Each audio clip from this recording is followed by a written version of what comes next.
What is HelloFresh? With HelloFresh, you get farm fresh, pre-portioned ingredients and seasonal recipes delivered right to your doorstep.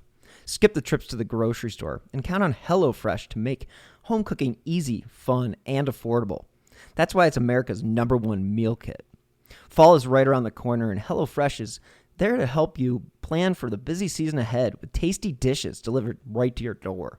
You just simply choose recipes and pick your delivery date, then lay back and enjoy the last days of summer, knowing that dinner is covered. Parents have enough back-to-school shopping and planning to do. Let HelloFresh get the groceries and save you some cash with pre-portioned meals, again, delivered right to your door. So when life gets busy, don't call for delivery, go with HelloFresh. I've been using HelloFresh for a while now, and I cannot tell you how much simpler making dinner has become. It really does give me one less thing to worry about. So go to HelloFresh.com/50whokilled and use code 50whokilled for 50% off plus free shipping. Again, go to HelloFresh.com/50whokilled and use code 50whokilled for 50% off plus free shipping.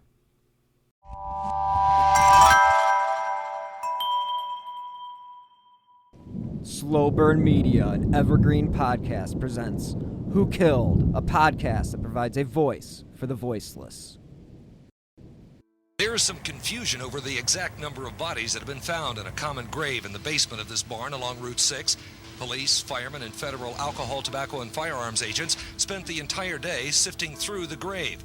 The body of a man was found last night, 2 or 3 others this afternoon, and the search goes on at this hour. Now, here's what we know. 17 members of a religious cult headed by Jeff Lundgren left the church about 2 years ago. Lundgren was a lay minister and volunteer tour guide at the Kirtland Temple. Dale Luffman is president of the local church. He saw himself as the spiritual leader, and from the reports we've received from persons who kind of picked up from things that members of that community referred to him, they referred to him as their prophet. Lundgren left the church with his followers after he was threatened with excommunication because of his teachings. Police sources tell me Lundgren and his cult then planned to take over the temple using automatic weapons and taking hostages if they had to. Lundgren reportedly wanted to hold on to the temple until the second coming of Christ.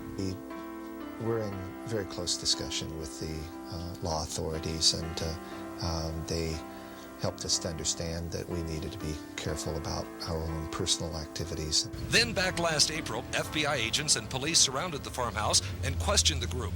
That's when the plot fell apart. Dennis and Cheryl Avery wanted out. I'm told that's when the Averys and their 3 little girls were executed, their bodies buried in the barn. The cult left Kirtland, and I'm told it broke up just last month. An informant told federal authorities in Kansas City last week exactly where the bodies were buried. Hello and welcome to episode 140 of Who Killed. I am your host, Bill Huffman, and this is a Slow Burn Media and Evergreen Podcasts production. On today's episode, we are going to start looking into the Kirtland Cult Killings from 1989 in Kirtland, Ohio. Located in Lake County and only a 25-minute drive east of Cleveland, the small town became a national story in January 1990.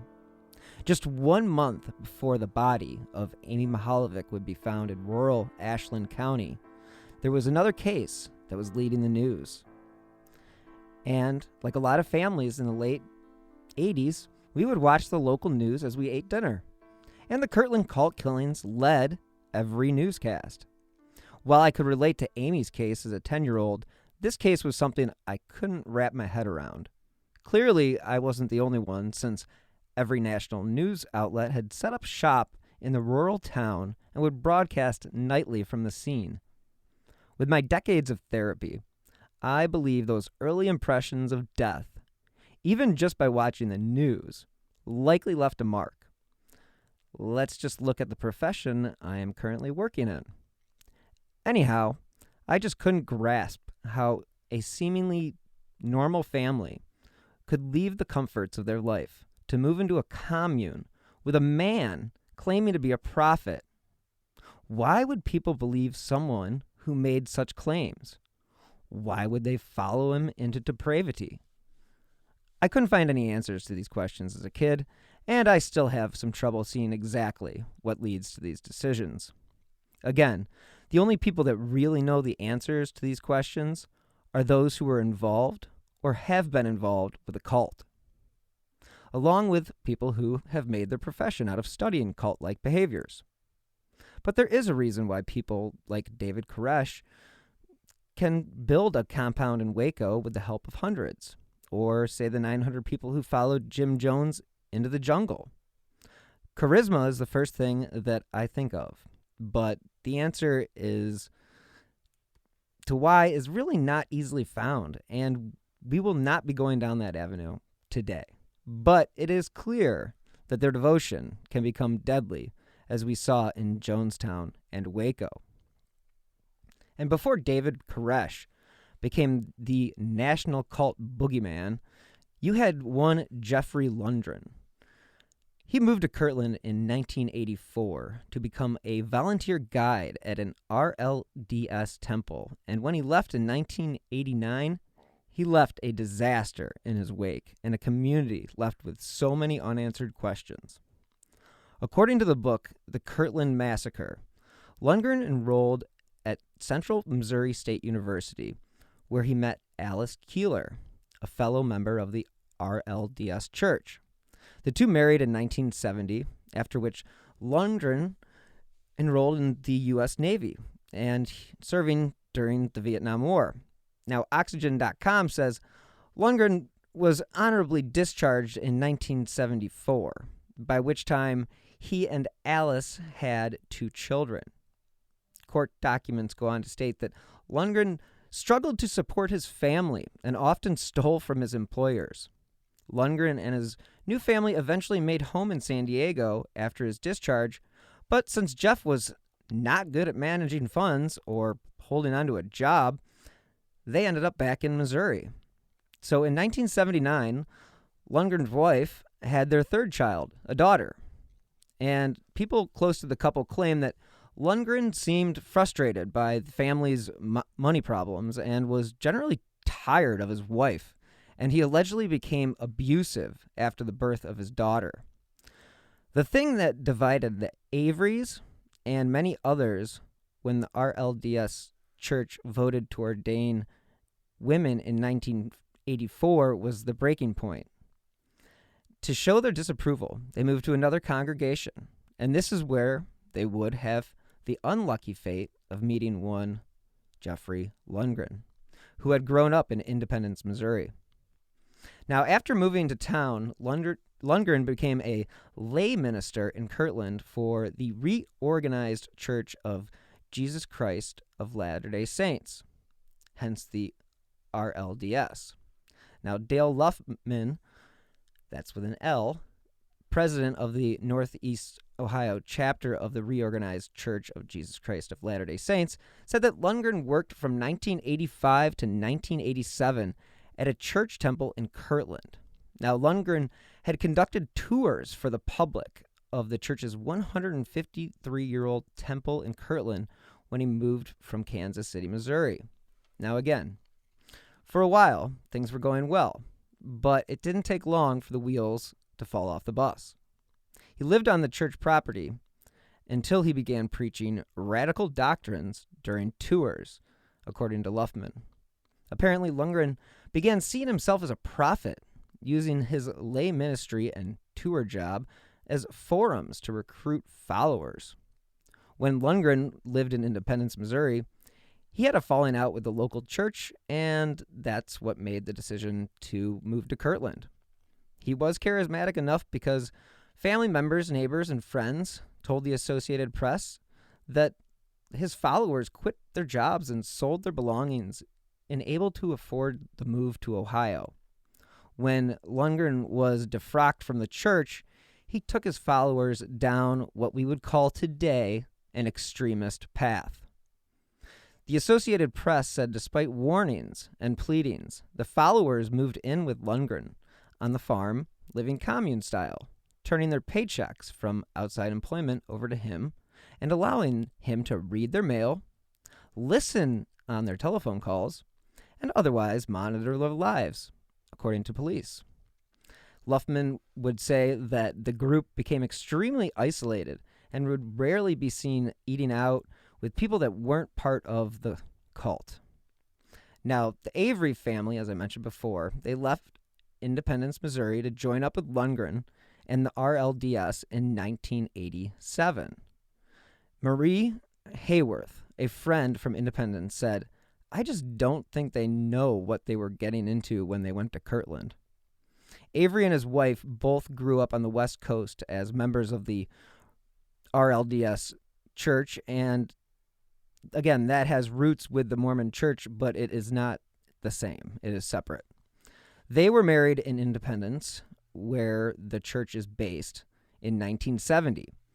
Avery, who worked 17 years as a computer programmer for a Kansas City bank, was a deacon in one of the RLDS congregations that surrounded the Independence area. Cheryl Avery taught preschool and Sunday school, sewed her family's clothes, and took her quote-unquote bookworm daughters to summer reading programs at the public library. The family lived in one of the older parts of Independence in a small house. Their daughters went to public schools for a while, but in 1986, they were homeschooled. So you may be wondering, why did this Mormon offshoot settle in Kirtland? That's a good question. As it turns out, the founder of the Mormon Church once lived in the town in the 1830s. In fact, the very temple where Lundgren was giving tours and slowly indoctrinating people was built by Joseph Smith himself. There is a lot of information out there about Kirtland and the Mormon Church, so I went straight to the source, churchofjesuschrist.org. Again, this is according to the church. Kirtland from 1831 to 1832, and again from 1833 to 1838, was the headquarters for the Latter-day Saint movement. Joseph Smith moved the church to Kirtland in 1831, shortly after its formal organization in April 1830 in Fayette, New York. Latter-day Saints built their first temple there, a historic landmark owned and operated by Community of Christ, which was formerly RLDS, one of the main Latter-day Saint movement groups. And the temple was built, according to the church, with a degree of opulence, considering the underdeveloped nature of the area and the poverty of most early church members. The church goes on to say, God commanded Joseph Smith in 1832 to build a temple in Kirtland, Ohio. The prophet and several others saw the Kirtland temple in a vision, which provided its design. Construction began in June 1833 at a time of poverty in the church. Work was hampered because many of the brethren were absent with Zion's camp. When they returned, Joseph Smith labored with others in the sandstone quarry, and vigorous efforts to build the temple resumed. Church members made enormous sacrifices to complete this house of the Lord. The prophet Joseph dedicated the Kirtland temple on March 27th, 1836. Again, this is from the church records, but they state that, quote, many attending the Kirtland temple dedication in 1836 claimed to see multiple heavenly visions and appearances of heavenly beings, including deity. Most of the saints moved away from Kirtland in 1838 for reasons that may surprise you. But not surprisingly, the temple fell into disrepair after the Mormons moved, and its ownership was challenged. The Reorganized Church of Jesus Christ of Latter-day Saints, now known as the Community of Christ, gained title to the building in 1880. Now, they would go on to restore the temple and maintain it to this day, and they do support it with guided tours. So again, why did the Mormons and Smith leave Ohio? Well, it depends on who you ask. One thing is clear.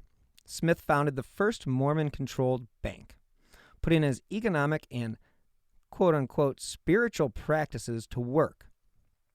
According to History.com, it was after his Mormon bank failed in the Panic of 1837 when Joseph Smith fled to avoid arrest and headed to Missouri to rebuild his religious community. People became angry and disillusioned, and some of whom claimed he made egregious errors in managing their money. The Reorganized Church, based in Independence, split from the Church of Jesus Christ of Latter-day Saints, often referred to as the Mormon Church, based in Salt Lake City. As I said, the churches are separate, but they are both rooted in the Book of Mormon and the writings of founder Joseph Smith. Luffman would go on to say that Lundgren at first seemed devoted enough in his tours and his Sunday school teachings, but later became menacing.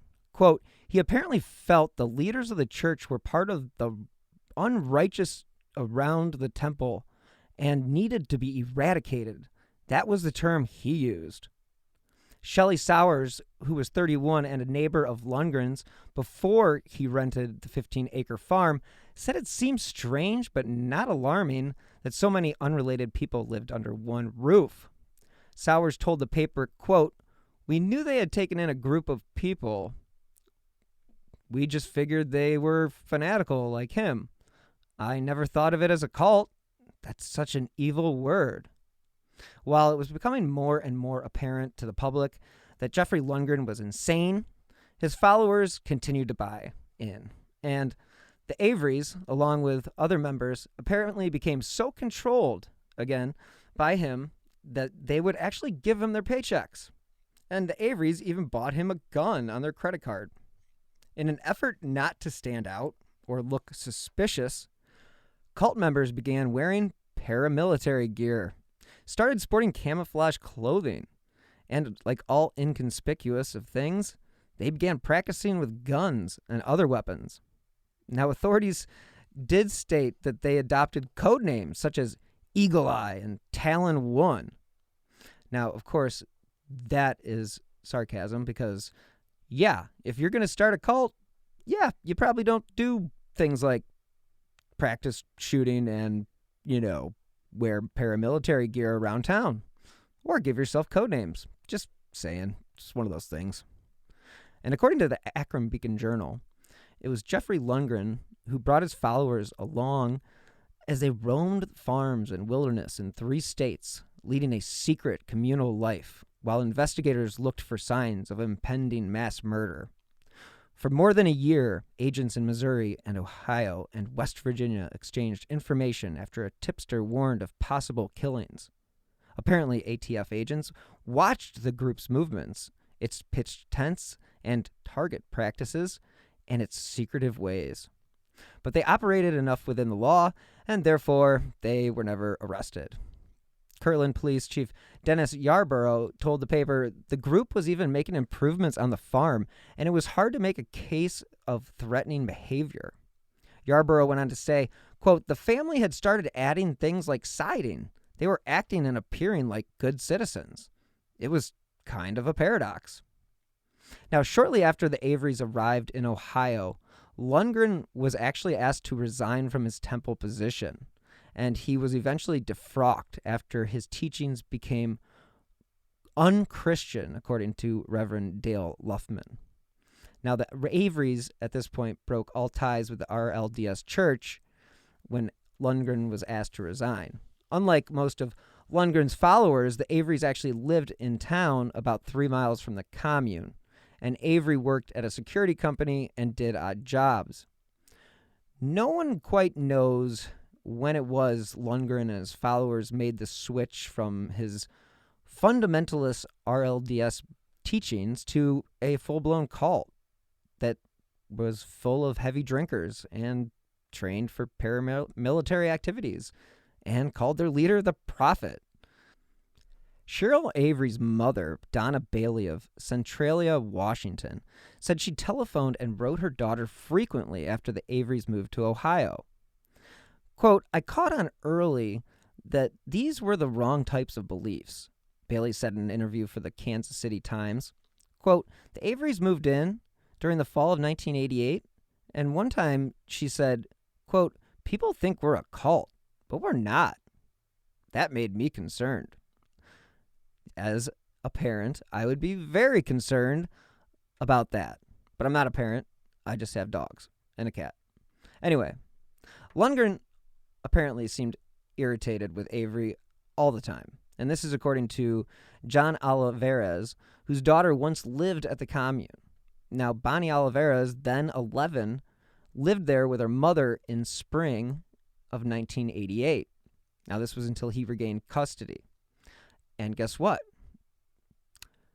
The mother is tied up in some pretty tough legal issues at the moment.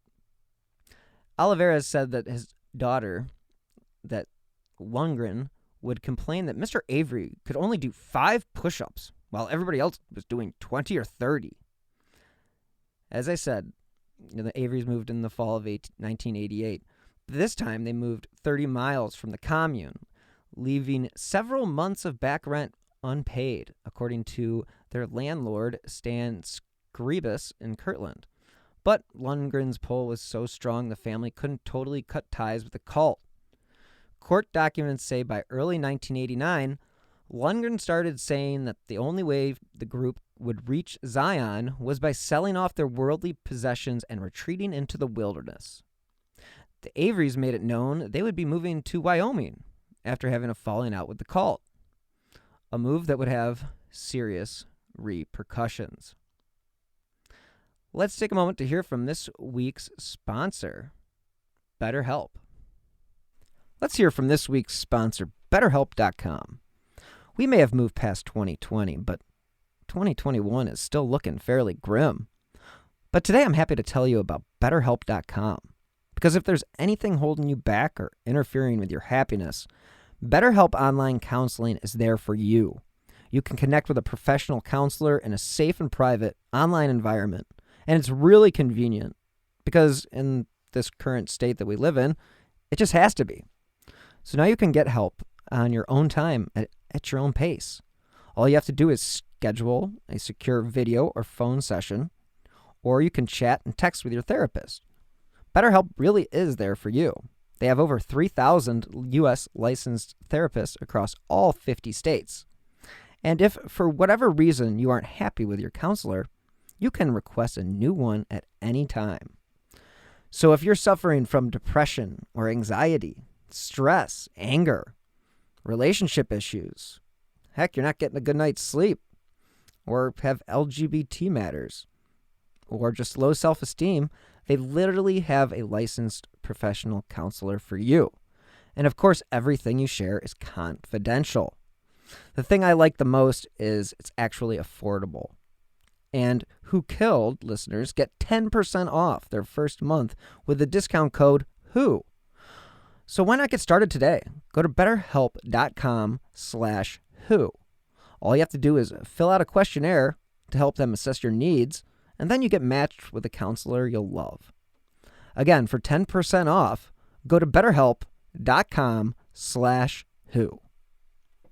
As if they weren't being cultish enough, Lundgren picked 2 dates when Jesus was to return to earth, but those days came and went. Quote, when that moment was supposed to occur, they were to be in the temple. Only those who got in the temple would be saved, and the unrighteous would be destroyed, according to Luffman. The Averys were considered to be a loving family by most people who knew them.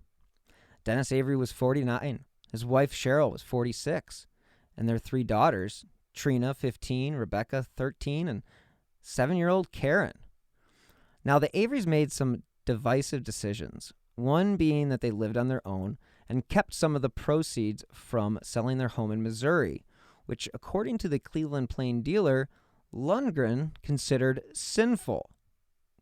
Lundgren was apparently dissatisfied with Avery because he let his wife become too independent, while the children were disappointing because they were just straight up disobedient. This was a guy who could not handle this type of behavior, and he would use this to justify his next move. Quote, several of Lundgren's followers who left the cult told authorities that the leader had violent beliefs, which included death threats against members of his flock. There were some that dropped out, according to Luffman. One alerted authorities about things that really scared him. Lundgren preached to his followers, who were estimated at more than a dozen, that Jesus would destroy anyone not inside the historic Kirtland Temple, where he once worked. Now, officials believe Lundgren actually embezzled between $25,000 to $40,000 from the temple, and that is according to the News Herald. Not the nicest guy. It was, unfortunately, the Kirtland fire chief who had the duty to tell the press that authorities had been led to 5 bodies on a farm by an anonymous tip. The plain dealer quoted a police source as saying cult members had to perform the sacrifice before traveling west, quote, where they would be cleansed and could search for a golden sword, which again was not further characterized. A Kirtland spokesman said the officers who had worked on the investigation almost non-stop for 48 hours and would not comment on the report of human sacrifice. Authorities also would not comment on how the 5 individuals died. Authorities sent the bodies to Cleveland for autopsies. A neighbor of the commune in Ohio said the group appeared to leave the area last April, and this was April of 1989. The cult members left Kirtland shortly after the murders for wilderness homes in West Virginia and Missouri.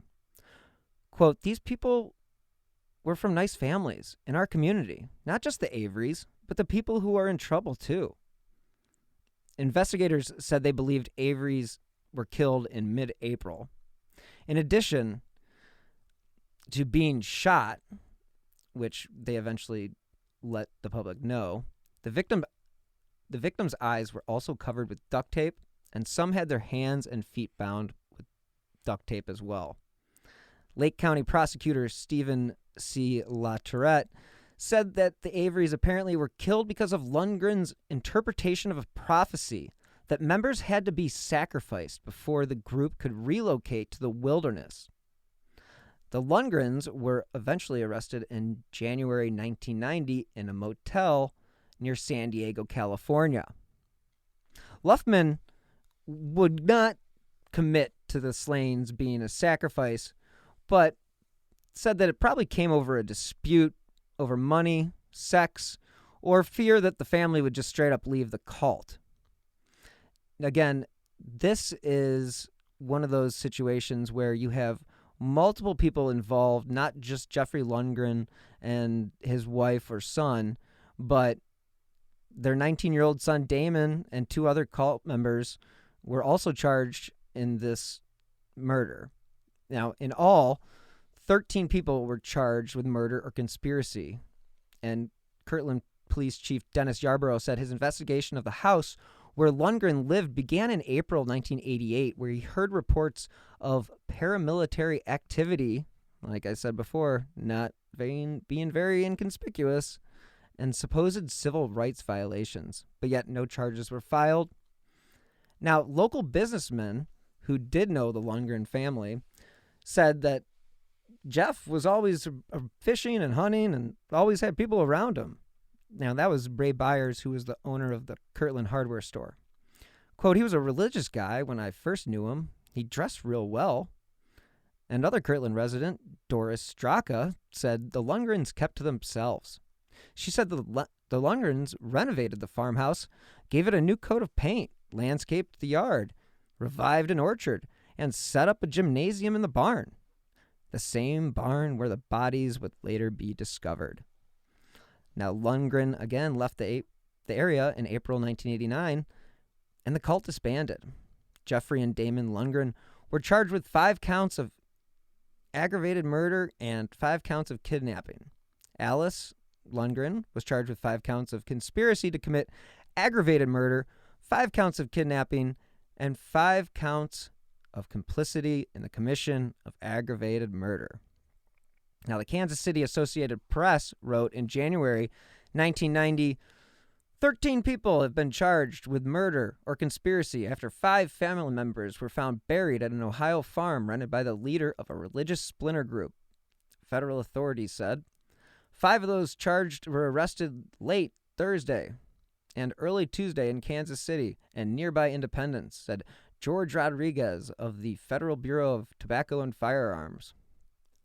Quote, 2 of those arrested have confessed to their participation in the mass murders, Rodriguez said at a news conference. He said authorities have a motive, but would not release it.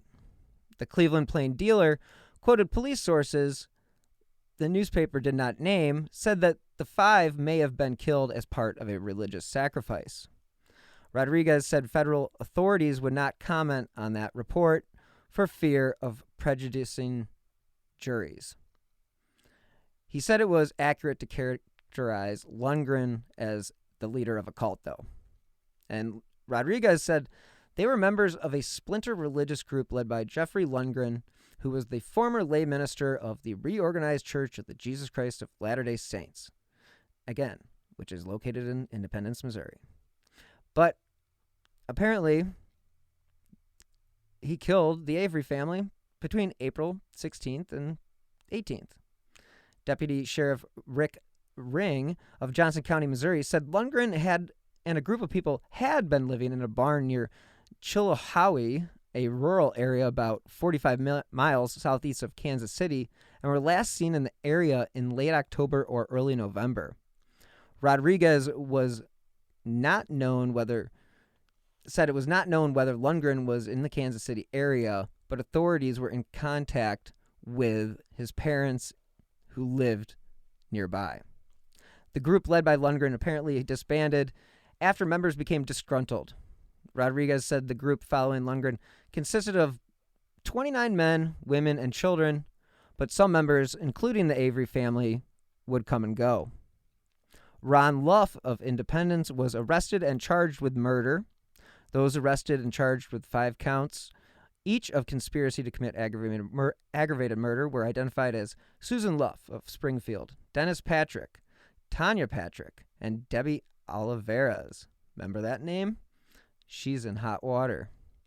Those also charged with the murder were Richard Brand, 26, of Independence, Damon Lundgren, Jeffrey Winship, Katherine Johnson, and 2 others whose names were not released at the time. Now, with so many people asking why or how this could happen, the press and I turned to Dale Luffman. He said that Lundgren left the church after his ministry credentials were revoked and formed his own religious group. Luffman would not describe the practices of Lundgren's group or why he lost his credentials. But with the reports of embezzlement, it's really not hard to see why he lost his position. Now, commune life is not something that I can understand, but hey, different strokes for different folks. Lundgren and his wife and children were joined in their house by another family, as well as some other random individuals. The group of up to 10 people were living at the house had been under investigation for more than a year for alleged civil rights violations. Now, again, I mentioned that earlier, and Dennis Yarborough, the Kirtland police chief, would not specify on what those violations were. According to Grant McMurray, World Church Secretary at the Reorganized headquarters in Independence, said Lundgren's lay minister's credentials were actually revoked when his beliefs strayed too far from the church. McMurray said his church has about 250,000 members worldwide. He said it is not affiliated with the Church of Jesus Christ of Latter-day Saints, based in Salt Lake City, although both groups base their beliefs on the Book of Mormon and the Bible. Kirtland, again, is an important site in the history of the church founded by Joseph Smith, according to Luffman. I mean, again, Smith built the temple there in 1836. Now, as I mentioned, Kirtland was the site of many significant events in the early history of the church. While living in and around Kirtland, Joseph Smith received dozens of revelations conveying important instructions essential for establishing the church. In Kirtland, Joseph Smith organized the offices and quorums of the priesthood, and the saints built the first temple. Again, this is according to the church. In December 1830, a revelation to Joseph Smith identified the Ohio as the first gathering place for the saints. Earlier that year, Oliver Cowdery, Parley P. Pratt, and others baptized many who belonged to congregations led by Sidney Rigdon near Kirtland. These early conversions increased the size of the church substantially and included men and women who would play significant roles in church history, according to the church. Unfortunately for Kirtland, the last impression the church left was one of pure terror. As investigators tried to piece together what happened, they determined each member of the Avery family was lured to the barn in April 1989. And again, this was at the Lundgren's rental farm in Kirtland. They were gagged, shot, and dumped into a common grave. Authorities searching the barn found the bodies in January. Now, the ATF in Kansas City warned authorities in Kirtland that Lundgren spoke of a sword of Laban that would be used to decapitate people while taking over the temple in Kirtland. Now, there is mention of this sword in the Book of Mormon. Finally, Luffman said, quote, "Frequently with cults, there is some form of sacrifice, whether with personal liberties, or sometimes it's as ghastly as animal sacrifice, or as the talk goes, that of human sacrifice." In an article from the Associated Press, they say the slayings of Dennis and Cheryl Avery and their 3 daughters are the latest in a series of killings and other violent acts linked to small groups with ties to Mormonism. Mormon extremists have been involved in dozens of murders, several bombings, and an assortment of other religiously motivated crimes in the state of Utah. Now, that's where most of the members of the LDS Church live. Much of the violence has been attributed to fundamentalist sects whose leaders believe the mainstream church betrayed the faith when it outlawed polygamy in 1890.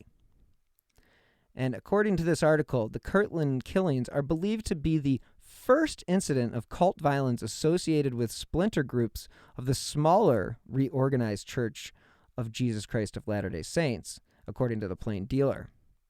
Now, reports state that in recent years, Reorganized church leaders have alienated some of the more conservative members by liberalizing church doctrine. His group of followers broke from the church and became known as the Lundgren Commune, operating out of the farmhouse and barn along Route 6. I would say it was very much cult-like. He saw himself as the spiritual leader. Dennis and Cheryl Avery and their 3 daughters were among his followers. They were a family that needed somebody to kind of tell them what to do and when to do it, and it seemed, and I think Jeff fulfilled that. One body at a time. Slowly, paramedics and firemen carried the 5 out of the barn tonight. It took about 8 hours for local police and federal agents to dig through the floor of the barn and exhume the bodies. It's total mud, flood, clay. Police aren't saying how they were killed, but the killer had gagged and bound the victims with electrical duct tape. They were then buried under a layer of clay, a layer of stone, and a layer of dirt. Police believe the family was killed and buried in April of 1989.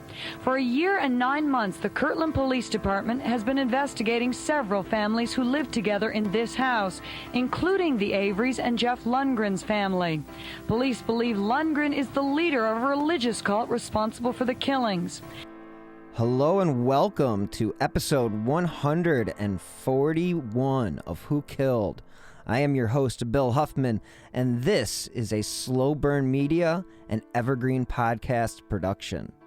I hope everyone has had a great week, and on this week's episode, we are going to conclude our look into the Kirtland Cult Killings and the murder of the Avery family. I'm going to explore the reasons for this family's execution and what kind of power Jeffrey Lundgren had over his followers. I have questions about what leads people to fall into the crosshairs of a guy like Jeffrey Lundgren. Why did the cult turn on this particular family? How was the group able to keep these murders a secret for almost 8 months before someone came forward? Amanda Garrett and Maggie Martin from the Cleveland Plain Dealer did a great job covering this case in their 10-year anniversary article, and I will be quoting some of that article in this episode, as well as the opinions from the Ohio Supreme Court, the Associated Press, and Reuters. In December 1989, it was disgruntled cult member Larry Keith Johnson who went to authorities in Kansas City, Missouri. According to court documents, Johnson was angry with his wife, Catherine, because she had been selected by Lundgren to become his second wife in the polygamist tradition. Johnson even drew a map of the barn showing where the bodies were buried, and this was according to the News Herald. The Associated Press also reported that the Avery's bodies were discovered the first week of January 1990, setting off a nationwide manhunt for Lundgren and his remaining followers.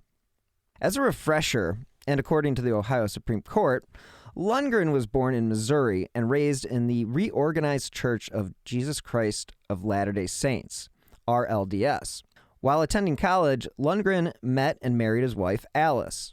Now, of course, he was unsuccessful in school, and therefore Lundgren joined the Navy. He served in the Vietnam War in the early 1970s. Now, he was honorably discharged in 1974. Again, he settled in San Diego originally, and then he unsuccessfully held a series of hospital maintenance and other jobs in Missouri. Lundgren's religious beliefs, although the RLDS, headquartered in Independence, Missouri, differs from the Utah-based Mormon Church, both religions trace their origins to the prophet Joseph Smith, Jr., who published the Book of Mormon in 1830. And again, during the 1830s, Smith moved to Kirtland, Ohio, and built the Kirtland Temple, which is now managed by the RLDS. And it was in the summer of 1984 when Lundgren and his family moved from Missouri to Kirtland so that Lundgren could serve as a senior temple guide, a job that had no pay but did include family lodging. Lundgren initially attracted favorable attention in his Sunday school classes and as a guide. William Russell, a religion professor at an RLDS college, testified that Lundgren knew Scripture exceptionally well, especially the Book of Mormon, and followed the chiastic method of Scripture interpretation, which involves searching text for recurring patterns. However, Lundgren did not understand the Bible's historical context and tended to concentrate on his esoteric method. Now, Lundgren generally fit within the traditions of the RLDS faith in that he described visions, direct spiritual experiences, and God speaking directly to prophets. Over the next 3 years, Lundgren served as a temple guide and taught classes on the Bible and the Book of Mormon. Despite the church's direction to turn over all money received from temple visitors to the church, Lundgren solicited and kept contributions received from visitors. Temple contributions dropped dramatically, and the temple bookstore also suffered fund shortages. Again, the church eventually removed Lundgren as a religion teacher, and in October 1987, he was actually fired as a temple guide and evicted from the place where he lived. Here is a basic layout of Lundgren's cult. Murderpedia.com, yes, it is a website, and it's got a lot of interesting information on it, has a very succinct summary of what the cult's beliefs were built upon. So I'm going to read some of the passages from their website. Quote, Lundgren and about 24 followers had broken away from the Reorganized Church of Jesus Christ of Latter-day Saints, now called the Community of Christ, a small church that splintered from the mainstream Mormon church. His group believed doomsday was near. Reports state from 1985 on, Lundgren had a certain charisma that was able to get people to think he was more than just a man. And again, this was probably because he was very educated about religion, and this became an attractive element as he was building a group of people who would eventually become his followers. Now, he was able to convince Kevin Curry and Sharon Blunchley to move in with the family, as did Richard Brand, Daniel Kraft, Gregory Winship, and Debbie Olivares eventually came in April 1988. In a disturbing aspect of their life, these people were living in Lundgren's home, and they would call him Dad, and they contributed their paychecks and other money for common group expenses. Two couples, Ron and Susan Luff, and Dennis and Tanya Patrick, also contributed money but did not live with Lundgrens. In the spring of 1987, the Avery family moved from Missouri to follow Lundgren's teaching. Again, the Avery family included Dennis, who was 49, Cheryl, 46, daughters Trina, age 15, Rebecca, 13, and Karen, 7. Unlucky name. Lundgren was eventually evicted, as I said before, and again, they moved to a rented farmhouse. And this is where Lundgren would proceed his indoctrination of his people. He did this by, quote, stressing the importance of the Kirtland Temple. According to Lundgren, his followers had to recapture the temple. An earthquake would elevate it, and Christ would return and establish Zion. Lundgren also spoke of his conversations with God and his visions. He discussed the Book of Revelations and the Book of Mormon and referred to pruning the vineyard and the need to kill 10 followers before Zion could be created. As I mentioned in the first episode, it was around this time that the men in the group started dressing like paramilitary militiamen, basically, and they were training to take over the temple.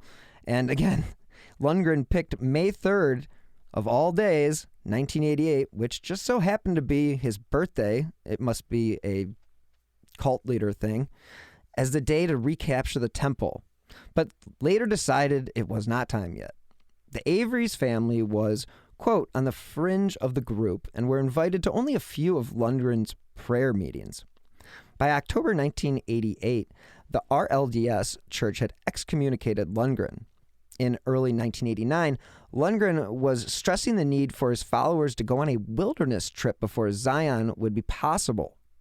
Lundgren may have been losing his grip on his followers because both Kevin Curry and another follower, Shar Olson, left the group, but he replaced them with Catherine and one Larry Johnson. From 1988 to 1989, the group became more and more radical. Lundgren would tell his followers they would need to begin preparing for the end times. He also convinced his followers the group would soon elevate to Zion again, as I mentioned before, if they committed a certain act for him. According to this Ohio Supreme Court, it was in April 1989, at Lundgren's direction, the group began preparing for their wilderness trip. Those who worked left their jobs and bought provisions. Lundgren encouraged all of the followers to use up any of their available credit cards. All the group members, including the Averys, gathered their worldly possessions. Around April 12th, 2 or 3 of the followers secretly began digging a 6 by 7 foot pit in the dirt floor of Lundgren's barn. Lundgren told Cheryl Avery to write and tell her family that they were going to Wyoming. Then Lundgren invited the Averys to dinner. And again, in the first episode, we talked about how they had made it clear that they were going to Wyoming. Well, apparently that was actually staged by one cult leader. On April 17th, 1989, Dennis, Cheryl, and their 3 daughters ate at the Lundgren farmhouse. It was after dinner, Lundgren went out to the barn with his son, Damon, as well as 4 followers. That would be Brand, Kraft, Winship, and his right-hand man, Ron Luff. The Averys stayed in the house with the women and children. At Lundgren's direction, Luff individually led each family member out to the barn, where each was bound and gagged by the men. After the men placed each Avery family member into the pit, Lundgren shot each person 2 or 3 times with a .45 caliber semi-automatic weapon. The men then filled the pit with dirt and stones. Afterwards, Lundgren and the others went back into the farmhouse and held a prayer meeting. Lundgren killed the Avery family both because of a message he felt he got from God and because he saw the family as disloyal for not pooling their finances into a common church fund. Now, the thought of these followers returning to the scene of the crime is just beyond disturbing, but just goes to show you how much control Lundgren had over these people. In an extreme example of tragic irony, the day after the murders, police officers and FBI agents visited the Lundgren farm to investigate reports about the planned temple assault. If they would have come any other day before the 17th, there is a chance, I'm not saying it's a big chance, but there is a chance that the Avery family may still be alive. Everyone interviewed said they were at the farm voluntarily and denied knowing anything about any plans to assault the temple. So the FBI left without arresting anyone. And like any smart cult, this was a sign for the group to leave town. So the group slipped away to begin their wilderness trip. Mountain campsites near Davis, West Virginia, were picked by Lundgren, and the group lived in tents through October 1989. In order to maintain the cult's finances, some of the women followers took jobs while in West Virginia, and the men continued their paramilitary exercises. In a classic cult leader move, Lundgren wanted a new wife and chose Tanya Patrick. I don't have much detail about what went wrong, but apparently that arrangement did not work out. And it was when Lundgren went to Katherine Johnson and wanted to make her his second wife that he kind of made the wrong decision. And the reason being is that leader's choice upset Catherine's husband, Larry, and contributed to the group's dissension. So by October 1989, Lundgren and his family and about 10 of the followers moved to Missouri. And after living in tents for months, major cracks began to form. And by the end of December 1989, Larry Johnson was so sick of it, he finally contacted federal authorities and told him about the murders. It was on January 3rd, 1990, when Kirtland police began digging out the pit in the barn and found Dennis Avery's body. Police uncovered the other Avery family members' bodies the following day. And as I said before, Lundgren had shot Dennis twice in the back and Cheryl 3 times in the torso. This gets a little graphic. He shot Trina once in the head and twice in the body, Rebecca in the back and thigh, and Karen in the head and chest. The coroner found silver duct tape wrapped around the victims' heads, hands, and feet. The origin of the 2 damaged bullets found at the scene was unknown, but police discovered that a .45 caliber semi-automatic weapon belonging to Lundgren had been fired and basically was the murder weapon. It is believed that Lundgren had bought the weapon with Avery's credit card in 1987 and sold it in West Virginia in October 1989. It didn't take long for authorities to track down the cult leader and his wife after uncovering the crimes. It was actually only 4 days that this manhunt lasted.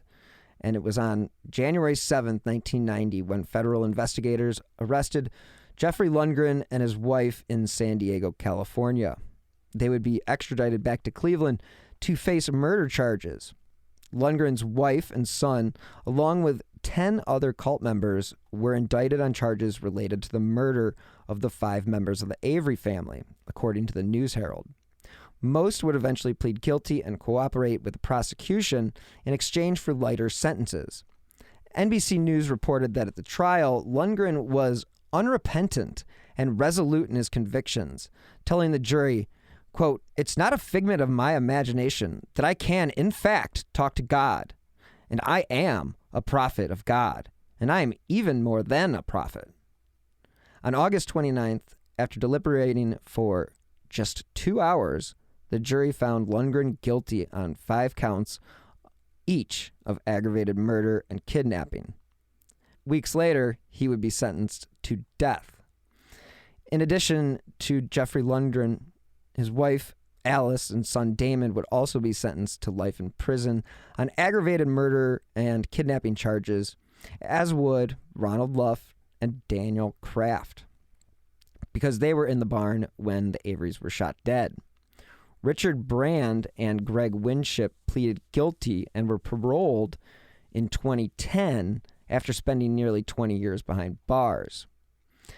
As were cult members Sharon Bletchley, Susan Luff, and Deborah Olivares. Katherine Johnson was sentenced to a year in prison after pleading guilty to obstruction and was released in 1991. So, just to give you a quick rundown of these accomplices, you had Alice Lundgren, She had 5 counts of murder, 5 counts of kidnapping. She was sentenced to 150 years to life. Damon Lundgren, aggravated murder, 4 counts.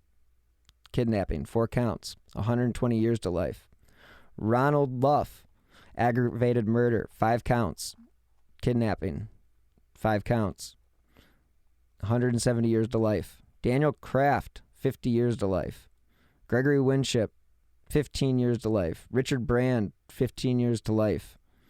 Sharon Bletchley, 7 to 25 years. Deborah Olivares, 7 to 25 years. Susan Luff, 7 to 25 years. As I said, Katherine Johnson, 1 year. Dennis Patrick, 18 months. Tanya Patrick, 18 months. These people were really bad people, so to think that they didn't get, life sentences along the lines of Brand, it's a tough one to say. But as I mentioned at the beginning of this episode, the duo of Amanda Garrett and Maggie Martin wrote an incredible article called 10 Years Later, Kirtland Cult Members Break Their Silence in the Cleveland Plain Dealer on April 11th, 1999. And they wrote, quote, "Standing in the dim light of the barn that April evening, Ron Luff could see the glint of his preacher's pistol amid the shadows of the muddy pit. Even before Jeffrey Lundgren cocked the gun's hammer, Luff knew what was going to happen. Lundgren was going to shoot and kill 5 members of his congregation, a mother and father, and their 3 school-age daughters, sacrificing them in the name of the Lord. The massacre was unavoidable, Luff thought, and though he could have tried, he did nothing to intervene in what would come to be known as the Kirtland Cult Slayings." Let's hear from this week's sponsor, BetterHelp.com. We may have moved past 2020, but 2021 is still looking fairly grim. But today I'm happy to tell you about BetterHelp.com. Because if there's anything holding you back or interfering with your happiness, BetterHelp Online Counseling is there for you. You can connect with a professional counselor in a safe and private online environment. And it's really convenient because in this current state that we live in, it just has to be. So now you can get help on your own time at your own pace. All you have to do is schedule a secure video or phone session, or you can chat and text with your therapist. BetterHelp really is there for you. They have over 3,000 U.S. licensed therapists across all 50 states. And if, for whatever reason, you aren't happy with your counselor, you can request a new one at any time. So if you're suffering from depression or anxiety, stress, anger, relationship issues, heck, you're not getting a good night's sleep, or have LGBT matters, or just low self-esteem, they literally have a licensed professional counselor for you. And of course, everything you share is confidential. The thing I like the most is it's actually affordable. And Who Killed listeners get 10% off their first month with the discount code WHO. So why not get started today? Go to betterhelp.com/WHO. All you have to do is fill out a questionnaire to help them assess your needs, and then you get matched with a counselor you'll love.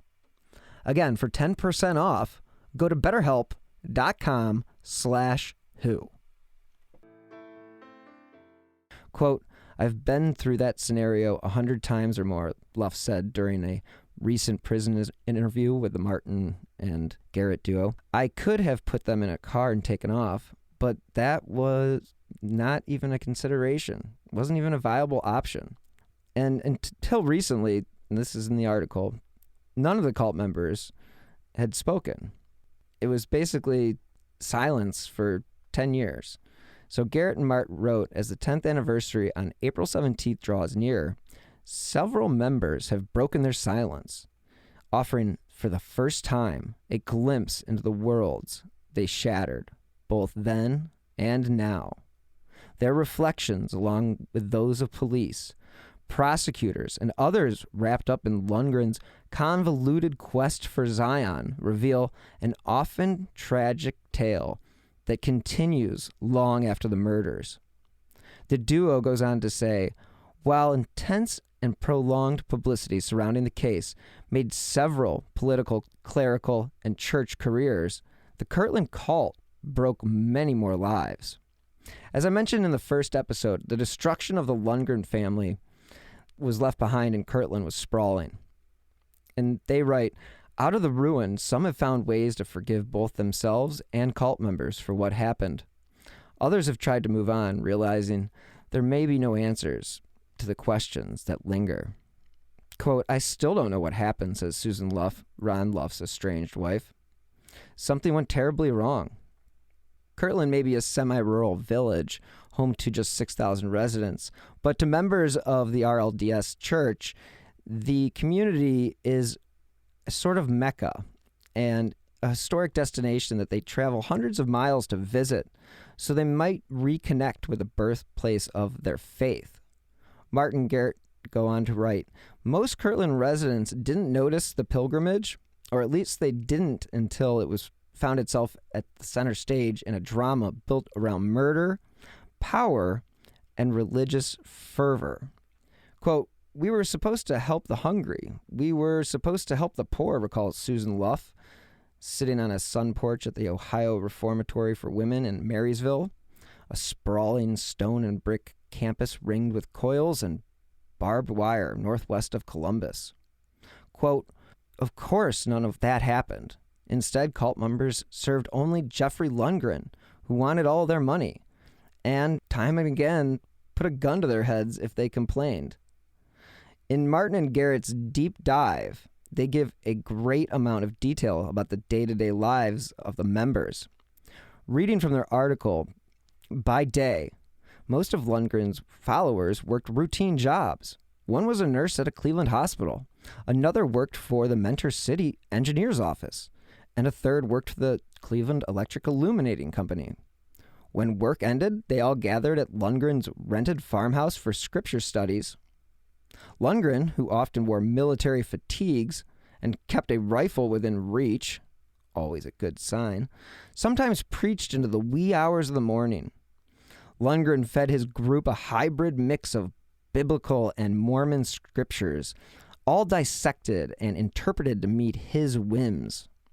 According to cult members, nearly anything could be a sin, from adding too much garlic to a meal, as one Dennis Avery did, keeping money for yourself, again Dennis Avery. From the beginning, Lundgren promised his followers he would take them to see God. To make the journey, he said, the cult first had to seize the Kirtland Temple and kill anyone who tried to stop them. Later, however, as I mentioned, Lundgren revised that plan and said the sacrifice of the Avery family would be enough to reach their goal. Since going to prison, none of the cult members had shared their stories about those days, but Susan and Ron Luff had agreed late last month, again, this is in the article, to talk about the killings and the aftermath. They live in prisons more than 100 miles apart, haven't communicated since 1992, and are seeking a divorce.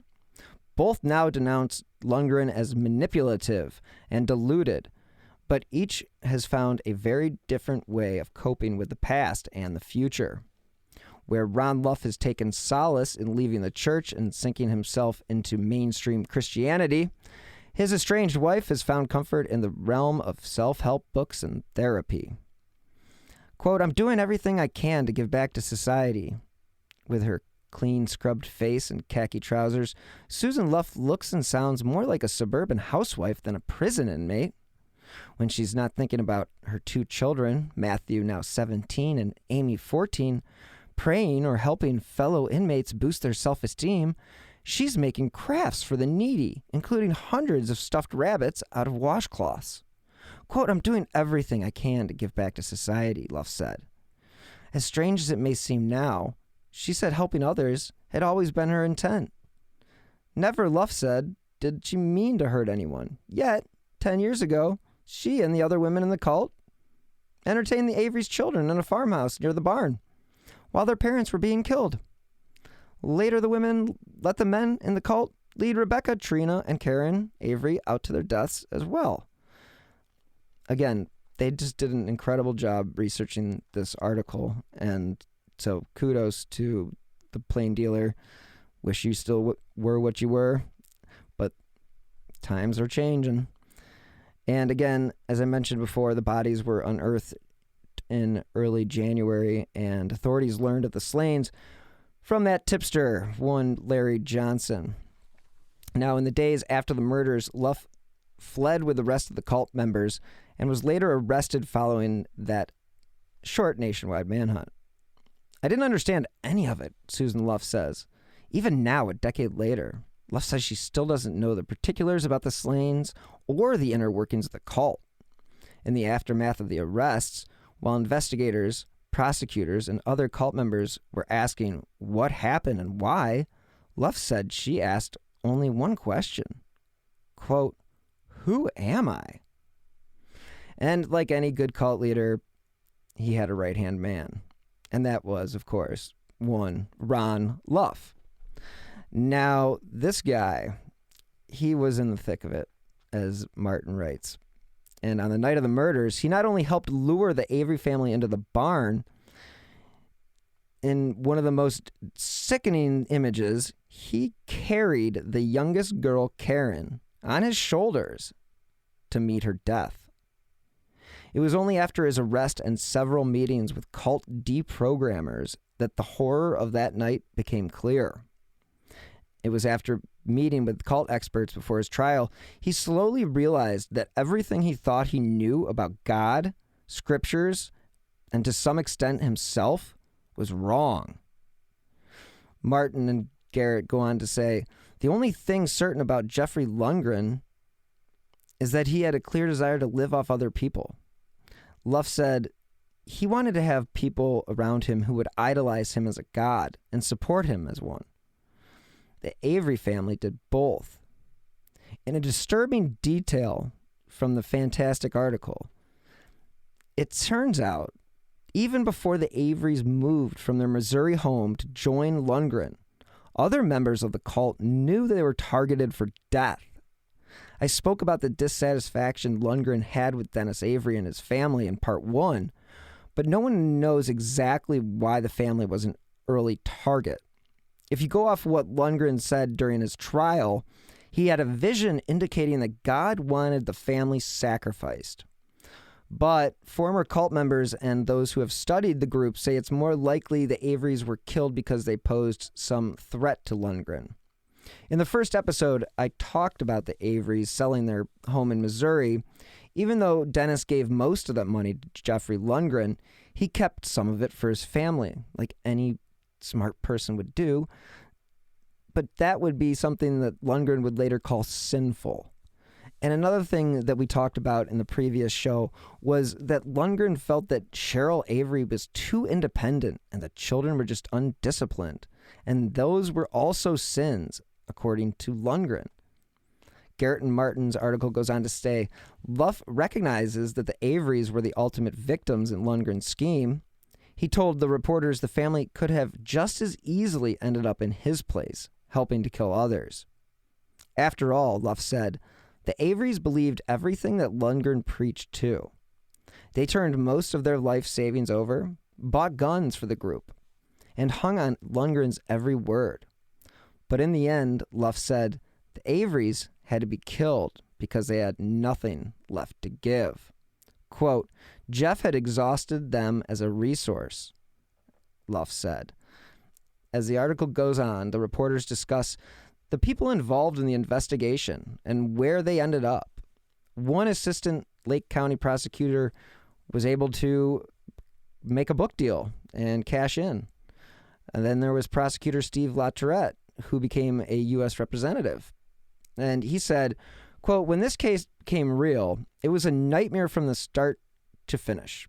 You had strange twists in the case that were unplanned, but we dealt with them. His success, LaTourette said, not only put Jeffrey Lundgren on death row, but helped propel him into Congress. Hundreds of miles away in Independence, Missouri, sits another man whose career was launched by the case. That is Dale Luffman, former president of the Kirtland stake of the Reorganized Church, and a main player from part 1 of this 2-part series. and he has since risen to the position of apostle, a role he equates to that of a cardinal in the Catholic Church. Quote, I think events like this make or break you. I was lucky. I came to realize the church was as much a victim as the Averys, Luffman said. The RLDS is not the demon here. Some people in the name of God do a lot of crazy things. Jeff used religion for all the wrong reasons. Police Chief Dennis Yarborough died in 1998, but his wife Gail told the paper the investigation was something that he was obsessed with, and both because he was the town's cop and because the family belonged to the Reorganized church. Former Assistant Lake County prosecutors Karen Lawson and Sandra Dre have gained a conviction in the case of Alice Lundgren. Lawson said she asked to be assigned to this case. Quote, I perceived that she would be part of the inner circle of the cult, and therefore it would be one of the most interesting cases. And it turned out it was one of the most difficult cases because Alice was not at the farm when the murders happened. She had gone shopping. Lawson went on to work in private practice. Dre also went into private practice and said she occasionally thinks about the case. Again, this is a deep, deep dive by Garrett and Martin, so kudos to them for being able to hash out this crazy story. And Dre was a good friend of Yarborough's and said that the chief who passed away in 1998 did not get enough credit for the work on the case. Quote, he helped us understand it. He was able to explain the concepts and perceptions, so we weren't just dealing with the supposed crazies. He explained some of the methods to their madness. And when you have a case as complicated and sprawling as the cult killings, you're going to have members who cut deals, as I mentioned, for less time. And there's also going to be people who've served out their sentence. The Ohio Department of Corrections Parole Board released Richard Brand on March 29th from his 15 years to life sentence in the case, and he was the latest of 4 going free after the 1994 convictions. These guys were all being released. Gregory Winship, Susan Luff, Deborah Olivares, and Sharon Bletchley were all going to be paroled within a year. And the parole board webpage lists Brand to be supervised for 5 years in an interstate compact between authorities. After being refused a release 3 times, Brand won parole the 4th time after victims declined to protest his release. Working on the Lake County case with then-prosecutor Stephen LaTourette, Brand testified against all 3 Lundgrens and Luff. The Ohio Department of Rehabilitation and Correction officials have confirmed that inmate Jeffrey Lundgren will be executed on Tuesday, October 24th, 2006, at 10 a.m. The execution would take place at the Southern Ohio Correctional Facility located in Lucasville, Ohio. The Ohio Revised Code mandates lethal injection as the manner of execution. From a Reuters article, quote, the state of Ohio on Tuesday executed a cult leader who killed a family of 5, a crime he said God had commanded him to carry out. Jeffrey Lundgren, 56, was pronounced dead at 10:26 a.m. Eastern, following an injection of lethal chemicals at the Southern Ohio Correctional Center in Lucasville. For my last words, I'd like to profess my love for God, my family, my children, and my beloved wife. I am because you are. And that was what Lundgren said before he was executed. And again, his group believed doomsday was near. And the prosecutors said Lundgren killed the Avery family both because of a message he felt he got from God and because he saw the family as disloyal for not pooling their finances into that common church fund. Lundgren's last meal of choice on Monday night before his execution was turkey, potatoes, and gravy with a salad and pumpkin pie. Now, he was the 1,050th person executed in the United States since 1976, when the country restored capital punishment. It was the 5th in Ohio in the year 2006 and the 24th in the state since 1999. While Jeffrey Lundgren is 6 feet under, his wife, Alice, is still serving 150 years to life. His son, Damon, 120 years to life. And Luff, 170 years to life. Unfortunately, the apple doesn't fall far from the tree. And in 2010, one of Lundgren's son was arrested for violently abusing his 3-month-old baby. He was accused of throwing the child across the room, fracturing his skull. Luckily, the baby was expected to survive. Now that 30 years have passed and Jeffrey Lundgren has been executed and a lot of members have served their time and the ones most responsible are still in jail, I'm very hopeful that the families and the people connected to the Averys, as well as the communities impacted by this tragedy, are healing. Because when you have a case like this, it really takes a lot out of the community, and it takes a lot to rehab your image. So I hope for the city that they are moving forward, because Kirtland's a beautiful town, beautiful village, and it is something that should not be known for something so tragic. I really just hope that the people who were close to the Avery family in Missouri and their relatives have been able to process this, because this is an unusual and tragic crime. And it's probably the first cult killing since Jim Jones in 1989. Of course, we've had Heaven's Gate since then, and there's been a couple of others as well. But this was certainly one that caught the attention of the national press as well as the international press. So it's very wild that a small rural village of 6,000 people would be associated with such a terrible, terrible event. So again, Kirtland, you're a great village, great city. Everybody hopes that you are known for better things than the cult slayings of 1990. So there you have it.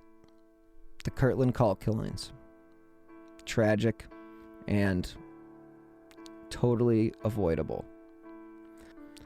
Thank you guys so much for tuning in this week. And next week, look for a special episode. It will be a crossover episode with a new true crime show from Evergreen Podcasts called Crime Capsule. And I will have the host, Benjamin Morris, as my guest to discuss some of the crimes that he will be discussing on Crime Capsule. It's going to be very entertaining. As you know, I drop new episodes of Who Killed every Friday. If you enjoy this podcast, as well as the other shows that I produce, you can help support Slow Burn Media by using my PayPal username at William Huffman 3, or you can contribute to the show via the Venmo app with my username at Bill-Huffman-3. Every contribution, big or small, helps keep these Slow Burn podcasts running. You can also support the show by leaving a 5-star review on Apple Podcasts or wherever it is that you're listening to your favorite shows. Those 5 stars do help keep the important cases that I cover, such as all the unsolved cases that I've covered, in the spotlight. If you'd like to stay up to date on the cases that I have covered, as well as the new shows I have in the pipeline, please follow me on Twitter at BillHuffman3. You never know what you're going to get. Thank you so much again for listening. And until next time, have a great Thanksgiving. And as always, be healthy and stay safe.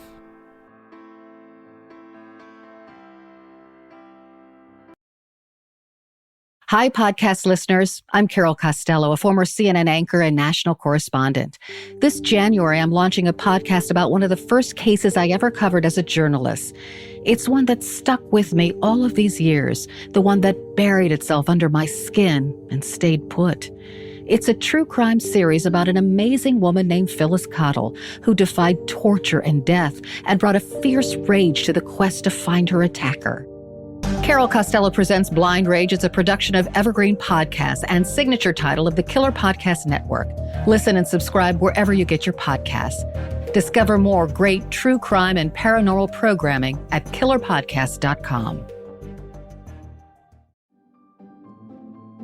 Greetings from Evergreen Podcasts. We're rolling out a listener survey and we want to hear from you. The information in the survey will help us gather statistics and in turn make our shows more appealing to advertisers. I know most people don't like ads, but this is one of the only ways our shows make money and help keep their lights on. We promise it will only take a few minutes, but the impact on our podcasts will be tremendous. As a token of our appreciation, we'll randomly select one lucky participant each month to win an exclusive merchandise package from Evergreen Podcasts. Head to evergreenpodcast.com/listener survey to help a show and possibly get some free stuff for doing so. We can't thank you enough for the support. Now back to the show.